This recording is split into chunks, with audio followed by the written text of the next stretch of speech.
So, yeah, glass half empty, glass half full. I mean, I think my presentation title might be quite straightforward. So, on the one hand, mobile research offers tremendous opportunities for us as researchers.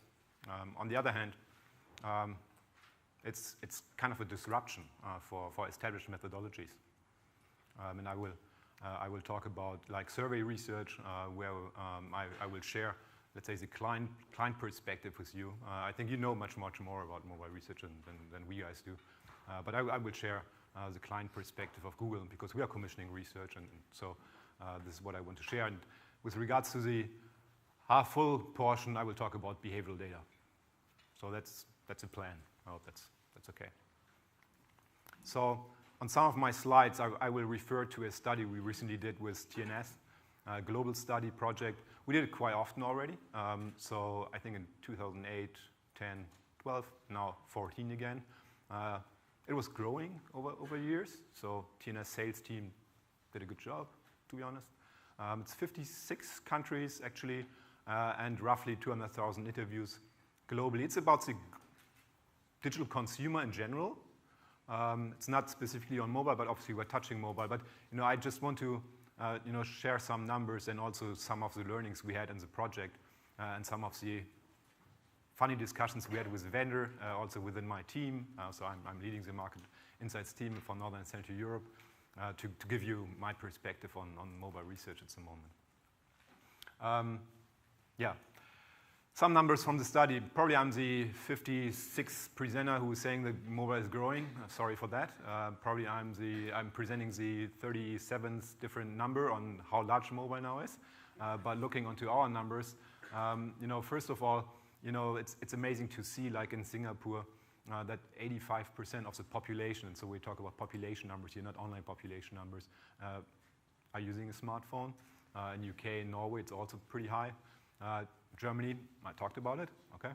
And, a market that is catching up is Brazil, and we expect quite significant growth, especially this year, because I think Germany, was making sure that Brazilian people now have more time, more leisure time, because football is not a big deal for them anymore. So that's a good opportunity there for growth in smartphones.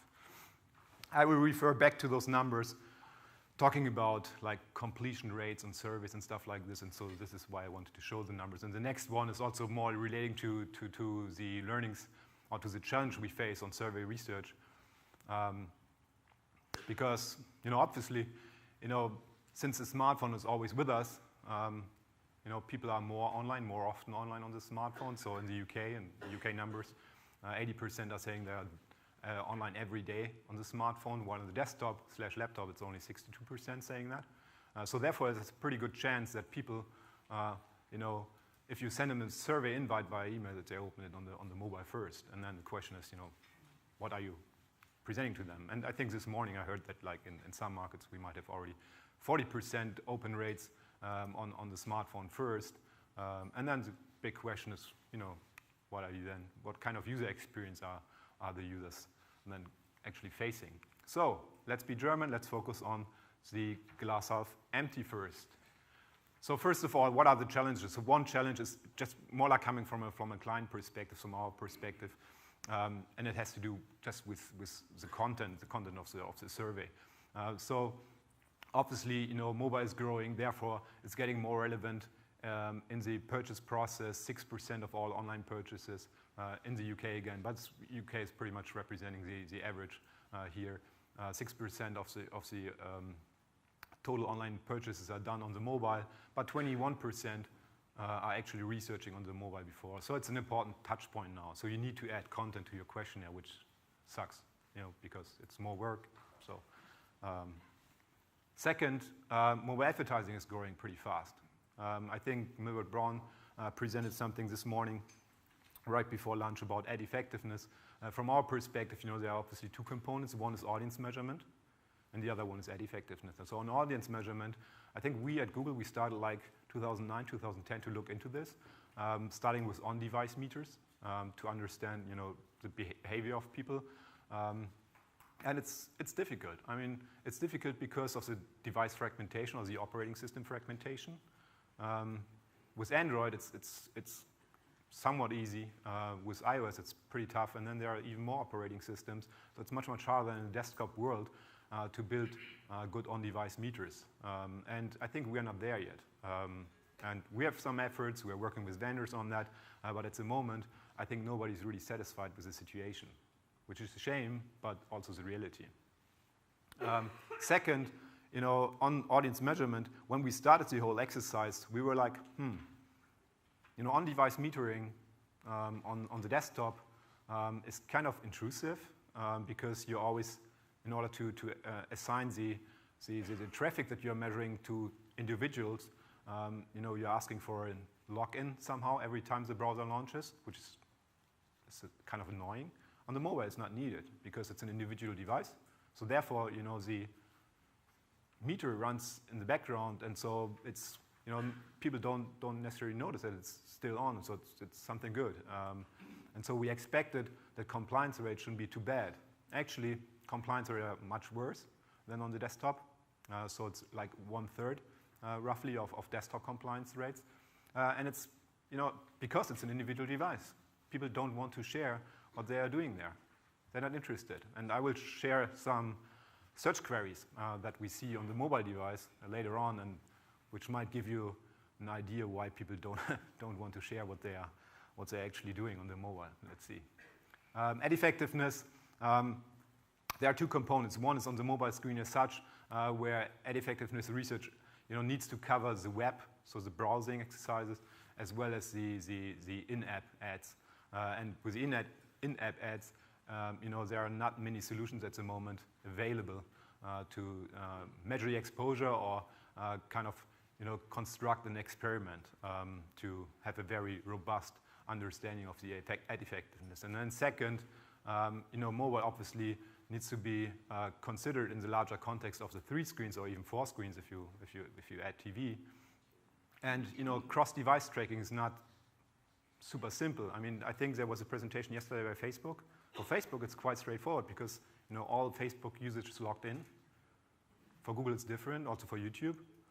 I mean, some are always logged in. Some are once in a while logged in. Some are never logged in. So you don't really know what you're missing as Google. So for Twitter and Facebook, it's really different.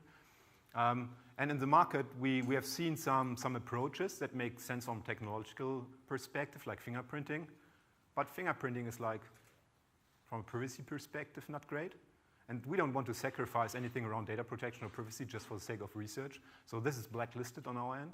So on our research team, we're saying no fingerprinting, cross-device, because we think it goes too far in terms of privacy.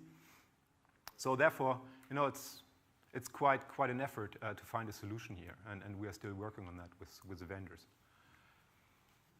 So let me come to something I'm really passionate about, and now I'm more like sharing the client perspective here, and this is about survey research. So on the left-hand side, you see a Google survey, grids, yeah, and probably you can even say it's grids times 2 or something. It's tremendous.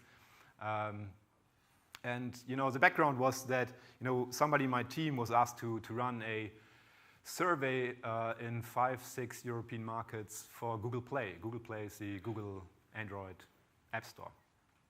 So it's a mobile topic somehow. So we discussed throughout the process, should we run the survey on the device where the App Store, the Google Play Store is used. So let's say if you're using Google Play on the smartphone, we are running the survey on the smartphone. If it's on the tablet, on the tablet. If it's on the desktop, you know what I mean. Finally, we decided to go for one survey across all devices. And then the project started, and everybody gave feedback to the questionnaire, long questionnaire as usual. And then the project manager came back to me and said, look, we're now ready to go. I said, excellent, go for it. By the way, have you optimized the questionnaire for mobile devices? And he was like, yes. And I was like, really? Really? But, we are running fast at Google. We have lots of work. So I said, OK, go for it, et cetera, et cetera. A couple of weeks later, I got sick. In other words, I had time. So I reached out to the vendor and asked, can you please share the test link with me? and they were proud of doing that. And what happened then was that I tried the survey on the smartphone, and what you see on the right-hand side is actually my experience. And what's quite interesting is that the items don't really fit the scale anymore. You have to scroll left and you have to scroll down. You're losing the question. You're losing the items. It was quite a bad experience, and I some sort of freaked out. And shared an email with the whole team and said, everybody in the team is trialing this survey now on all devices you guys have, and you tell me what you learn about it. Even at Google, where you would expect that mobile is first, I'm managing people who are used to survey research in the traditional way, let's say. So they are used to run online surveys, again with grids. And then you are entering discussions with your own staff that are quite annoying. And I think that mirrors somehow what probably you guys are experienced talking to your clients. And so, I was saying, look, guys, we need to fix this. Then, people said, well, on the other hand, are there really that many people in like Germany who are taking a survey on the mobile? Anyway, I said, go for it, please fix it. And so with the project by Google and TNet that I mentioned earlier, the consumer barometer, we were spending quite a lot of time on, reworking the questionnaire. As I mentioned earlier, we did this survey like 3 or 4 times earlier, so the questionnaire was available, but we completely reworked it to make it, mobile, I wouldn't say friendly, but okay for the mobile, let's say. So you can see a screenshot here. It doesn't look like that this is a question where you need to optimize a lot, because it's quite straightforward, but just to give you an idea, like on the desktop, we would have tended to give examples what a smartphone is, because people might not know what a smartphone is. Think of the German party poopers. They have no clue. Ask my mom. Does she have a smartphone? She doesn't know. Last week she called me and said, hey, my in Germany we call it Handy, is broken, smartphone. And I was like, okay, no problem.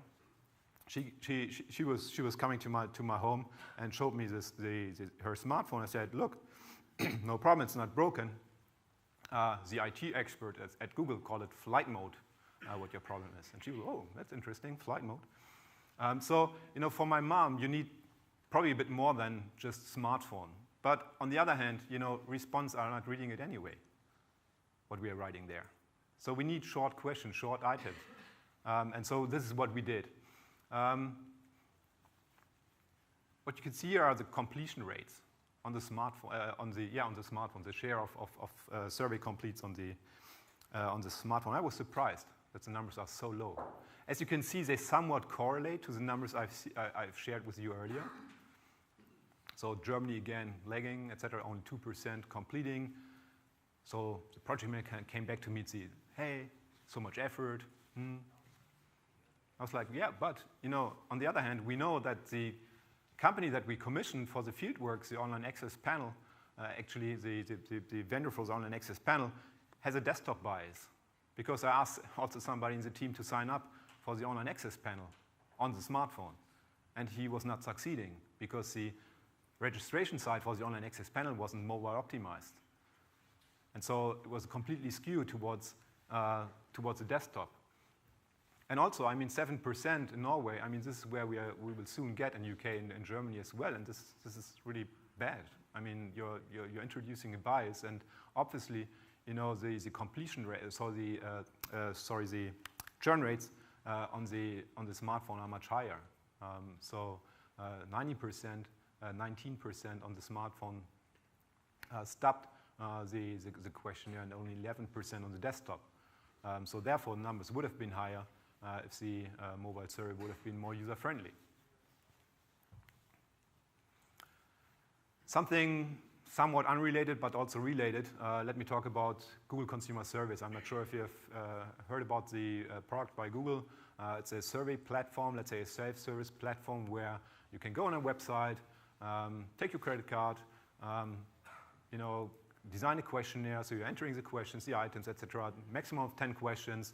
Then you are submitting the questionnaire, Google's doing the field work for you, Google's doing the analysis for you, and everything happens in one front end, basically. So this has been out for a while now, I think 2 years, I think, in the US. also then in Canada, in the UK, in Australia. We now launched in Germany, launched in Netherlands, in Italy, as well as in Japan. And I mean, you know, the way we are doing it is twofold. On the one hand, we have a survey app. It's called Opinion Reward app at Google. And second of all, we are doing on-site interviews where publishers are doing on-site interviews for us on our behalf, and then we do a revenue share model. So the survey app, actually in Germany, we launched it like 6 weeks ago, 7 weeks ago or something, has been downloaded now 50,000 times, in Italy 40,000 times. I think in Netherlands the number is 15,000, in Japan it's 5K, they started a bit later. So, you know, more or less we are building a panel there. We have not much experience with the surveys yet, but I think we are on quite good track, and we want to roll out in more markets. And so the idea, and this is why I'm talking about it actually,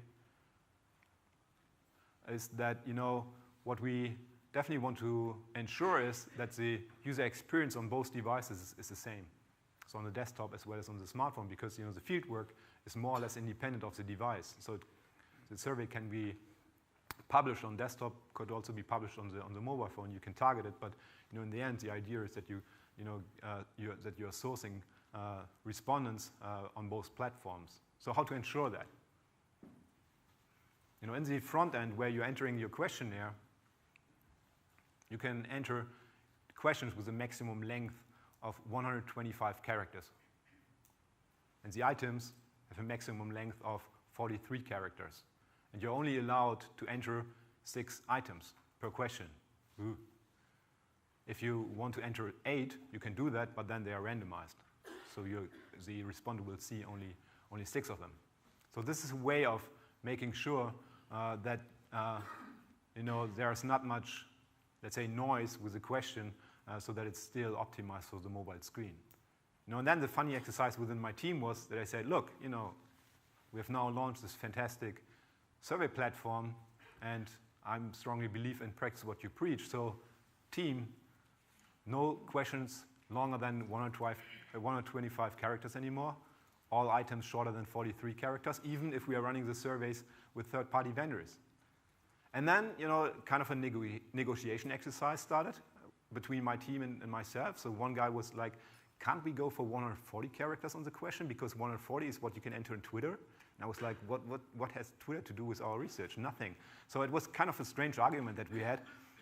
But, you know, since we want to source, obviously, respondents out of Google Consumer Surveys for our own surveys for Google as well, you know, we are now saying, okay, keep it short, keep it focused to make sure that we are also, you know, have a good user experience on the mobile phone. And, you know, what's kind of strange for me is that, you know, when I talk to advertisers, and we obviously make money with advertisers as Google, you know, they don't care really. So, you know, the project that I mentioned earlier, the survey across 5-6 countries where we had the messed up user experience on the mobile, I was like reaching out to the vendor and saying, look, you know, it's crap on the mobile. Why it's not optimized? And they said, well, clients are not paying for it. And I said, but have you asked us if we are paying for it? And they said, no. I was like, So do you say that, like, if somebody wanted to finish on the mobile phone or do the survey on the mobile phone, that they had the user experience and like super high churn rate? And they said no. Why? They said, well, you know, we reached out via email to the respondent and said, take the survey on the desktop. I was like, sorry. I mean, the topic is mobile, and we're asking the respondents to take the survey on the desktop only? Are you kidding? And they were like, that's a reality. And so what they tell me is that, like, no client really cares, and this is what I don't really get. I mean, obviously, you know, our topic is often mobile, so therefore we need to make sure that we're reaching people on the mobile. But on the other hand, obviously, mobile and mobile behavior correlates with other stuff. Like if you're working in the beauty industry or something, probably if you're selling expensive beauty products, you know, the usage, the buying patterns are correlating somehow to mobile, and so probably there's an underlying correlation that messes up your sample, and this surprises me. So this is why I'm kind of passionate about it. But with Google Consumer Service, I think we can also then get into kind of the sweet spot.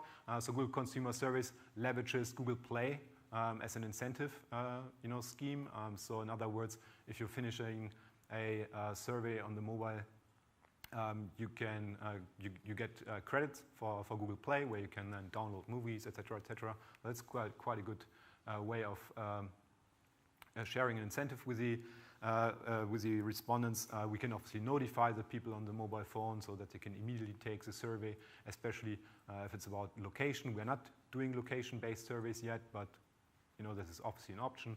We can also ask people to take pictures, videos, etc. So I think we will get there at some point. So that's what's kind of great. But service is kind of the hygiene factor that we need to fix with regards to mobile, right? Because we have done service in the past, and I think we did well as researchers. Now it's kind of broken because mobile appears, and we need to make sure that they can take service on the mobile as well. But the excitement is behavioral data, I think, on the mobile. So what you can see here is actually my Google dashboard. I enabled location tracking on my Android device. So therefore, Google is tracking me, which is okay, obviously. And if you look into your Google dashboard, if you're using Google products, and if you have an Android device, probably you can see something like this as well. So what I got here was my journeys throughout the last 30 days. So I'm based in Hamburg. This is my home office, but I'm living south of Hamburg between two cities called, one is Hamburg and one is Bremen. So this is why there are a lot of red dots between those cities, because I'm driving to the one airport or to the other airport. So from Hamburg, I traveled to Stockholm, obviously, from Bremen to Munich, and then to actually Mountain View. So, but I was not showing that on the chart here. So our headquarters based in San Francisco and Mountain View. I was traveling to Frankfurt a couple of times, and if you take a closer look onto what I did in my home city or in Hamburg, etc., it's like a diary. It's interesting. If your mobile is switched on, there's quite a lot of data. At the moment, we are not using it for research. We're just using it for products. But it's an outlook, right? But what I want to focus right now is to share some of the excitement that I at least have as a researcher digging into our data is search queries. So we are getting some search queries once in a while from users, as you might know, and it's constantly growing over time. So the overall search volume is increasing every year, independent of mobile, tablets, etc. It's amazing. It's growing. So what you can see here in blue is the share of mobile queries to date in UK. So it's like 25% or something. Let me share some search queries that we find very much on the mobile screen and not so much on the desktop screen. So the first one is pretty straightforward. Weather, Facebook, football scores. So in other words, you use more of the same on the mobile device. You go on Facebook anyway, you're checking the weather, although you can look up and see the weather, but anyway, and you're checking football scores. Second cluster is the stuff that you would expect anyway, because you're traveling mobile and you have a question that you want to get an answer on because you're in a specific context. So opening hours, taxi, gas station, cash machine, stuff like this. I'm not sure if I'm translating that correctly. In German, it's Anmachsprüche or pickup lines. This is what I. So example is like, "Hey baby, you are so damn hot. You must be the reason for the global warming." So if you see what I mean. So I think the embarrassing fact here is that younger audiences obviously look up pickup lines on the smartphone instead of learning them before. So this is, I think, quite embarrassing behavior. But probably even in the club right before going out to the girl, and so I don't know.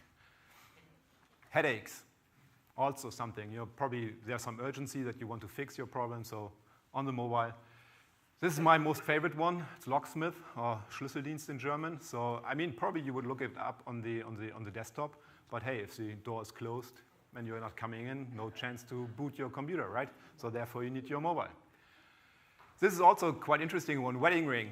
Before you ask a certain question, make sure that you have an idea what the related costs are, right? And then I just want to make sure that you keep something in mind. It's probably a bit too weird, but the morning after pill, so die Pille danach is also something that is pretty high on the mobile device. So obviously, people are not necessarily keen to search for something on a shared device, so they look it up on the mobile device.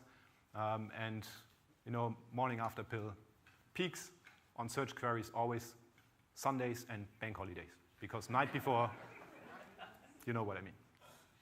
So this is just a German chart, and sorry for that. I wasn't sure about the composition of the audience here. This is search queries that are peaking during the World Cup game, Germany versus Portugal. And I'm showing you German queries, but I will explain what it is. So the game started at 6 o'clock, halftime then, and then second half. So first query that's coming up is the national anthem. So, I mean, TV is on, you're watching the game. People are standing in a line, the team is standing in line, the national anthem is going on, and people want to know, they want to sing a song but don't know the text, so they are looking it up. And then, I'm not sure about if you're familiar with the German team. We have this tremendous goalkeeper, Manuel Neuer, who's like really, really tall. And then our captain, who's standing next to him, is Philipp Lahm. He's small.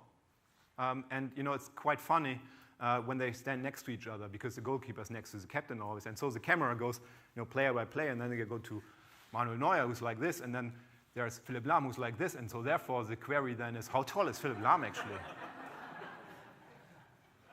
And then we have halftime. People go on Facebook because they might have missed something. Then, there are advertisers. Edeka is a grocery store, so they were running ads during halftime, so people are searching for them. And then second half, players again. But then there was the game recap, and there's a former player. His name is Mehmet Scholl, a German player, former player, and he was making the analysis and saying, hey, Thomas Müller, who scored, I think, who made three goals in the game. His style is really like unorthodox, and so people like, what does it mean? And so they are checking it online. Another one example from the UK, I won't go into the details here, is again behavioral data. We made a project with Ipsos and Everything Everywhere in the UK. So Everything Everywhere is a mobile operator that opens his database to Ipsos. And so what we have is location, we have time, and we have as a timestamp, and we have the mobile web behavior. And what you can then do is to say, okay, we are just looking onto the ones who spend time at London malls, shopping malls, and then look what they did in the morning, look at what they did after shopping, and what they did on the mobile phone during shopping time, and then you can do a pretty granular analysis of their online behavior. So I'm completely out of time, so therefore I'm finishing now. So my point is, is the glass half empty, glass half full? The answer is yes. Thank you.